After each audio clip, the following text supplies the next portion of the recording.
राजकुमार और सेब। बहुत पुरानी बात है कि यूरोप का एक राजकुमार किसी ऐसी लड़की से शादी करना चाहता था जिसके सेब जैसे लाल लाल गाल हों, सेब के बीज जैसी कत्थई आंखें हों और सेब के रस जैसा मीठा स्वभाव हो।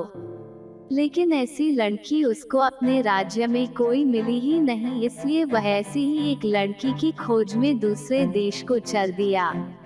वो घोड़े पर सवार था। 3 दिन और 3 रात की लगातार सवारी के बाद वह एक ऐसी जगह पहुंचा जहां छोटी छोटी झाड़ियों की एक कतार लगी थी। उस कतार में एक झाड़ी के नीचे एक बालों वाली टांग बाहर निकली हुई थी। वो वहां रुक गया। तभी उसने एक आवाज सुनी, उफ मेरी बदकिस्मती, मैं यहाँ चिपक गया हूँ। राजकुमार ने पूछा, तुम कौन हो? वही आवाज फिर बोली, मेरी टांग खींचो तभी तुमको पता चलेगा कि मैं हूँ। अच्छा, कहकर राजकुमार ने जोर लगाकर उसकी वह टांग खींची तो एक छोटा आदमी जिसका शरीर गोल था और वह लाल और हरे रंग के कपड़े पहने था बाहर निकल आया। उसने राजकुमार को अपने को बाहर निकालने के लिए धन्यवाद दिया।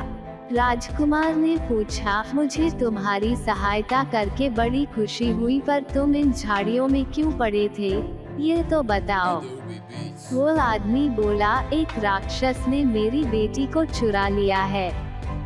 जैसे ही उसने मेरी बेटी को यहाँ आकर पकड़ा तो मैं यहाँ आकर छिप गया। राजकुमार ने पूछा, तो क्या वह तुम्हारी बेटी को यहाँ से उठा कर ले गया है? हाँ, उसने उसको अपनी एक उंगली और अंगूठे के बीच में दबाया और ले उड़ा। मैं तो बिल्कुल गूंगा सा हो गया और खांस भी न सका। ये तो बड़ा बुरा हुआ। वो उसे किस तरफ ले गया है? वो उसे भूखे कुत्ते, थकी हुई जादूगरनी और खाई के पार बने दरवाजे के उस पार ले गया है। ऐसा उस छोटे आदमी ने राजकुमार को बताया। राजकुमार ने दोहराया, भूखे कुत्ते, थकी हुई जादूगरनी और खाई के पार बने दरवाजे के उस पार। मैं तुरंत ही जाता हूँ और तुम्हारी बेटी को लेकर आता हूँ। मगर वह देखने में है कैसी? उस आदमी ने जवाब दिया, गाल उसके सेब जैसे लाल हैं, आंखें उसकी सेब के बीज जैसी कत्थई हैं और स्वभाव उसका सेब के रस जैसा मीठा है।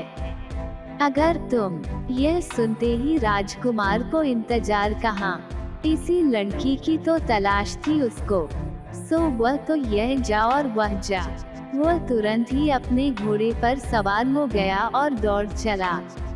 वो हवा की गति से भागा जा रहा था कि एक कुत्ते का घर आया। कुत्ता अपने घर से निकलकर भौंकने लगा, राजकुमार, राजकुमार, तुम कहाँ जा रहे हो? राजकुमार बोला, मैं राक्षस के किले को जा रहा हूँ जहाँ सेब जैसे सुर्ख गाल वाली, सेब के बीज जैसी कत्थई रंग की आंख वाली और सेब के रस जैसे मीठे स्वभाव वाली लड़की कैद है। कुत्ता बोला, मैं बहुत भूखा हूँ, पहले मुझे हड्डी दो तभी मैं तुमको जाने दूंगा। राजकुमार बोला, तुम भूखे हो तो मेरे पास हड्डी तो नहीं है, पर मेरा खाना तुम ले सकते हो। यह लो कुछ रोटियां और इन्हें खाकर अपनी भूख मिटाओ। कहकर राजकुमार ने उसे अपनी सारी रोटियां दे दी।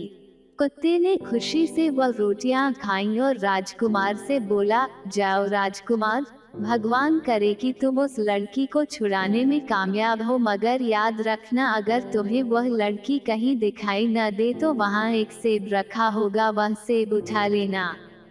राजकुमार फिर अपने घोड़े पर चढ़ा और कुत्ते के ऊपर से छलांग लगा दी। हवा की गति